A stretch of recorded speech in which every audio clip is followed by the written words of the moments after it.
Welcome to Leadership in the Line of Fire with your host, Brad Howe. Join Brad as he dives into the heat of leadership challenges, where the flames of business uncertainty meet the hard-earned lessons of firefighting. Embrace change, master agility, and become the trusted leader guiding your team through the smoke. Get ready to ignite your leadership journey. Welcome to episode 4 of the Leadership in the Line of Fire podcast. Today's episode is all about what, in my opinion, makes a great leader. We'll talk about things that I've learned from being a firefighter, working with some great leaders, and how they can help you to become a better leader too.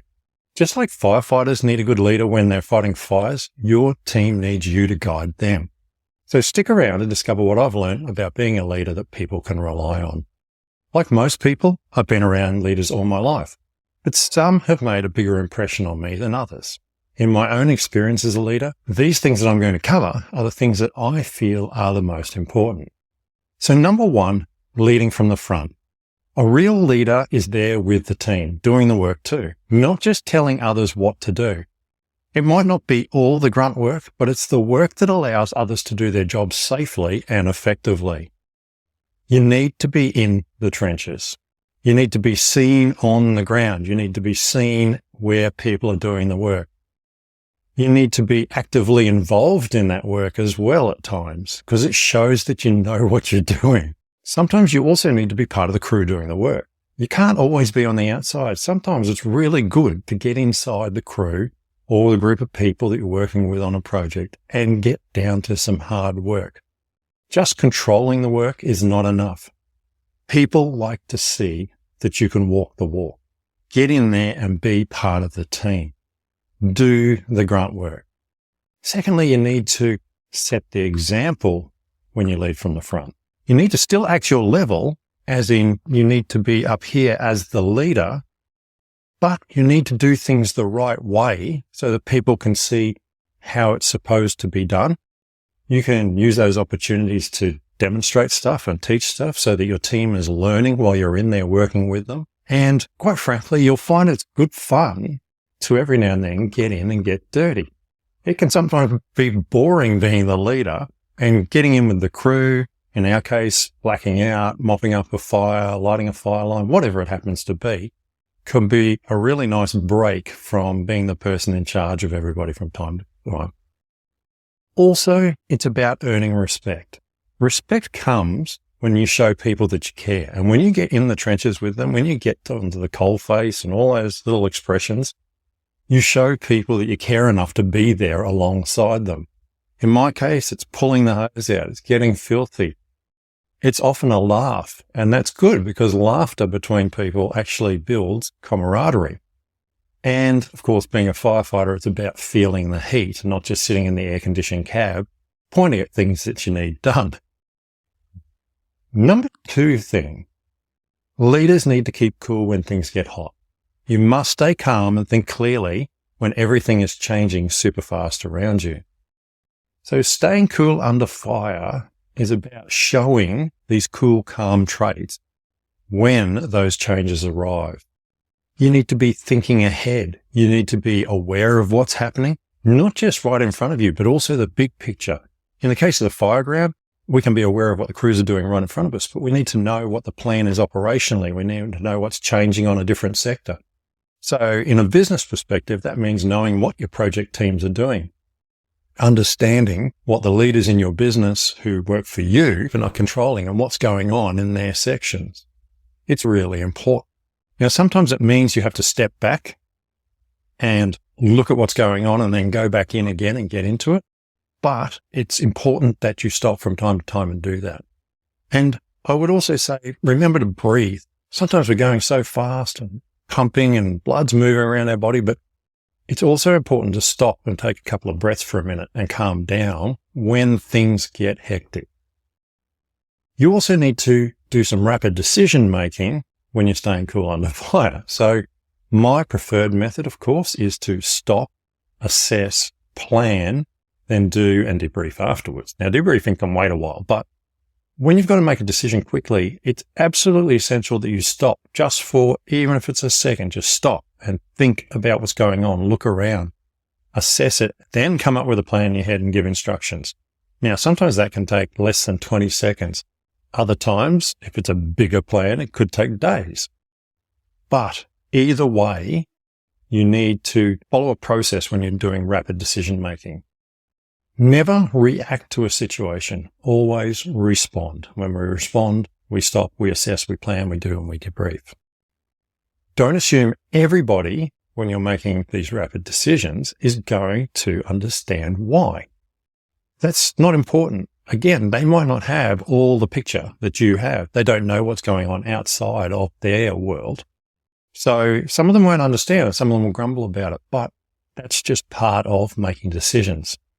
And make sure that you've got the right intel so that when you make your decision, you're not basing it on false facts.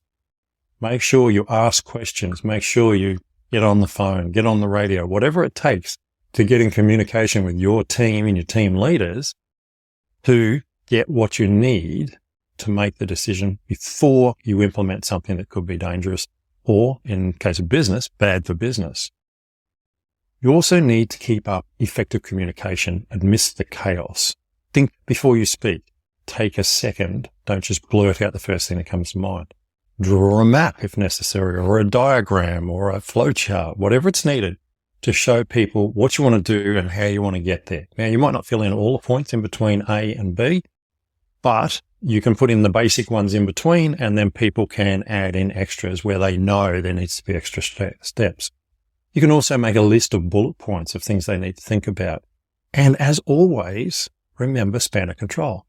1:5. One person can control 5 people. Once you get above that, it becomes exceedingly more difficult to actually keep control as a leader when you've got a lot going on. Number 3, look at the big picture. Make sure that everyone on the team knows what you're trying to achieve. The goal should be clear to all. Everybody needs to take shared responsibility in reaching a goal or achieving a mission, depending on how you want to look at it.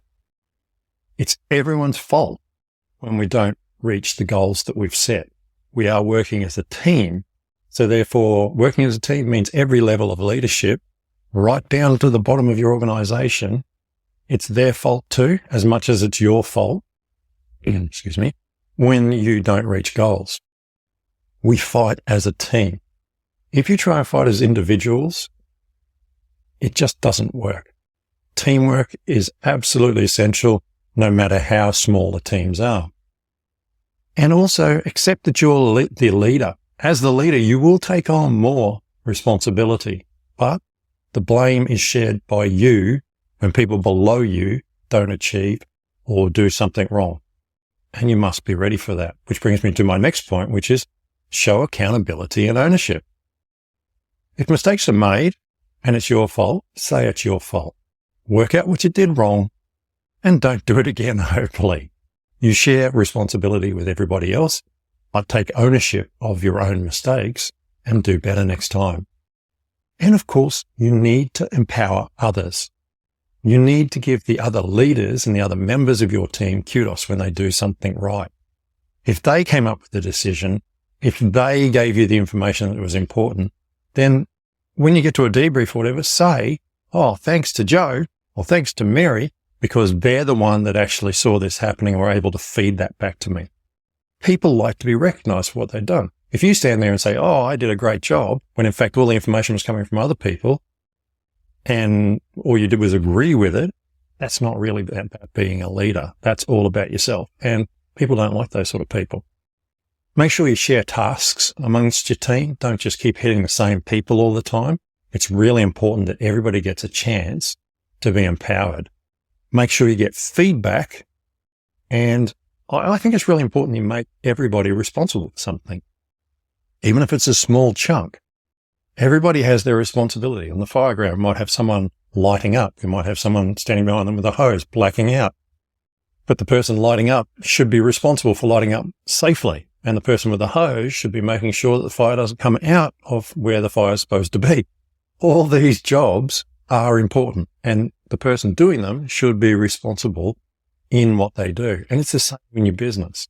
You need to make sure that everybody has a chance to actually take responsibility for a section of the work that's being completed and get a win under their belt. Number 4, talk clearly even when it's tough. The importance of being able to talk so that others understand you, especially when they're under pressure, is absolutely unbelievably important. And the key thing here is not just talk, it's talk so others understand. You can say a lot and no one will understand what you're saying. When people understand, they can get what they're supposed to be doing. So aim for clarity over complexity. We've all heard, keep it simple, stupid, the KISS principle. It's so powerful, especially when you're under pressure as a leader. Slow down when you're speaking. If you speak too fast, you get too many words going and no one can understand a word you say. So slow down and speak clearly and take your time. Make sure you can see people are understanding. You can see it in their eyes when they glaze over or whatever, if you lose them. Breathe. Take a breath. Give people time to think about what you've just said before you launch into the next section. And have a look at your plan. Make sure your plan is clear too, so that when you're expressing what you've written down, that it's easier for you to actually speak about it. Sometimes you can use non-verbal signals. On the Fireground, we use hand signals to indicate things, such as putting your hand above your head to indicate you want water on, and waving your hand in front of your body, like cutting the air to say water off. All these little signals actually allow us to communicate over greater distances without radios. Now, obviously, radios are better, but sometimes you need non-verbal signals to make things work well. One of the best non-verbal signals that you can use is actually to smile. Just smile when you're talking to people. Don't look so stern. Don't have that resting face that I have. Make sure you think about what you're trying to do. Yes, there's time to have a serious look on your face, but give people a smile and realize that this is serious, but it's all good. Respect the chain of command. There is nothing worse, especially on the Fireground, and in a business, quite frankly, than someone who doesn't know their place. This is super important. If you're not in command, if you're not the officer in charge at that time or the lead of the project, then you need to step back unless it's about safety. There is nothing worse than someone who is in a lower command position going straight over your head to talk to someone who's in a higher command position. It's disrespectful, number 1. Number 2, it's not their job. Their job is to feed up to their leader. In our case, a member of a team would feed back to their crew leader, and then the crew leader would feed back to the sector commander. It's there, as I previously talked about, keep things as clear as possible. But also, it's there to filter, because sometimes people in different positions don't understand all of what's going on. They only understand sections. So respect the chain of command. Unless it's an emergency, talk to the persons directly above you. Now, I know in some businesses that's an issue, but if that's the problem and you've got a bottleneck there, then you need to talk to the person above you, but do it properly, do it professionally, organize a time to meet. It is not the time to do it when everybody's under pressure. In our case, we have firefighters talking to their crew leaders, talking to their sector commanders, talking to operations, talking to the incident controllers. And that's the way it works. And it works well as long as we follow it. When firefighters start telling sector commanders what to do, it's an issue and people don't like it. People have generally earned their position within a business or on the Fireground. They're not just there out of good luck. They've spent years learning what they've learned to move up the ranks to where they're at. So we need to show people respect. Always respect the chain of command. It is super, super important. Number 5, teamwork makes the dream work. The old one. Leadership isn't just for one person. It's everyone's job to help the team succeed. You need to build trust in your team. Now, teams change from time to time. You need to get people into your team, get to know them, and build on those connections as you get to know them. In our case, we might go to a fire. We work with a new team. We might not see them for 6 months, but if you can get to know at least one person really well on that team, when you come back together again, it works really well. They might be on a different team. So that connection is there, and it allows you to leverage that respect you have for each other to get their team to follow you if you happen to be the leader at that time. So the connections you build and through the trust actually allows you to lead further down the line because people get to know you better and see you work when they're working with you directly. You need to put the team objectives over your individual goals. If the team loses, you lose. It's simple. Hardly any job is done by one person alone. You're lying to yourself if you think you're the hero. We are all there for each other.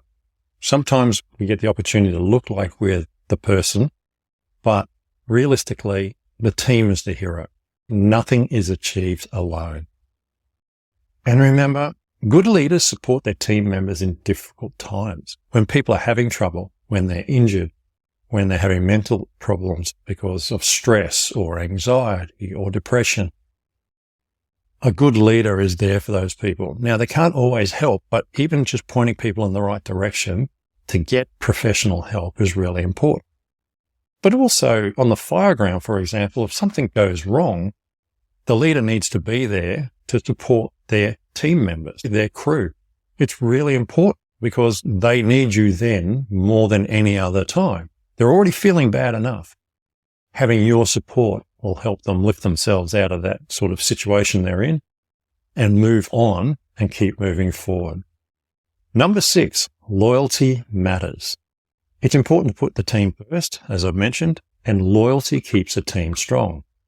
You need to build a foundation of trust.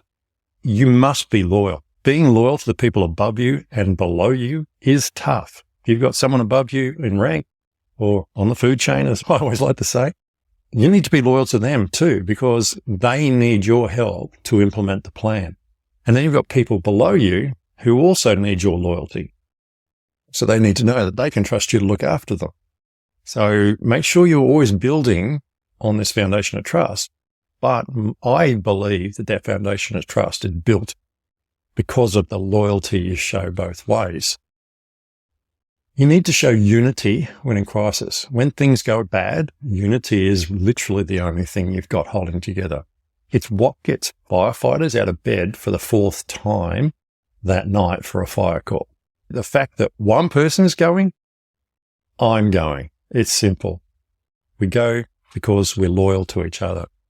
And the bushfires of summer 2019-20, we went for almost 122 days straight of fires and having teams out on the Fireground. And it got to the stage where the only reason you went is because you knew someone else was going. You were tired. You were exhausted.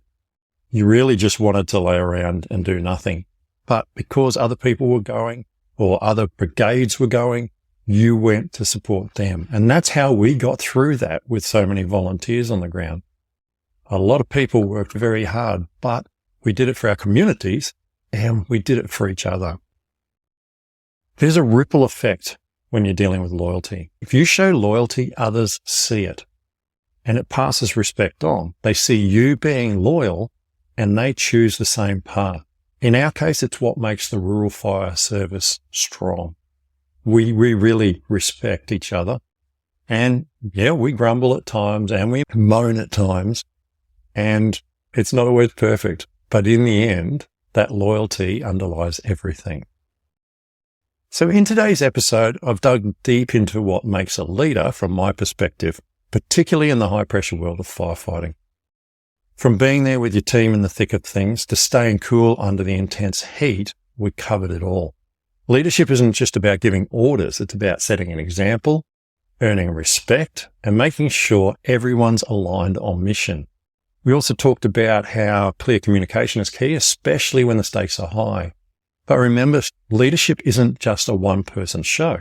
A good leader knows how to be part of a team and puts the group's goals ahead of their own. At the core of all this is loyalty. It builds trust and unity, especially when things get tough. It's the glue that holds the team together, and it's what can make or break a mission. Whether you're fighting fires or leading in your business, these principles can guide you. I hope you've picked up some useful tips that you can start using right away. Remember, being a great leader is more than just giving orders. It's about earning trust and leading by example. So go ahead, run towards the flames and become the leader in your team. Catch you next time on the Leadership in the Line of Fire podcast. Thank you for tuning in to Leadership in the Line of Fire. If today's episode sparked some insights, please share it with your friends and colleagues. Don't forget to hit like and subscribe. so you never miss an episode. Your support fuels this journey. Join us next time as we continue to explore leadership lessons from the fire line. Until then, keep leading with courage and agility.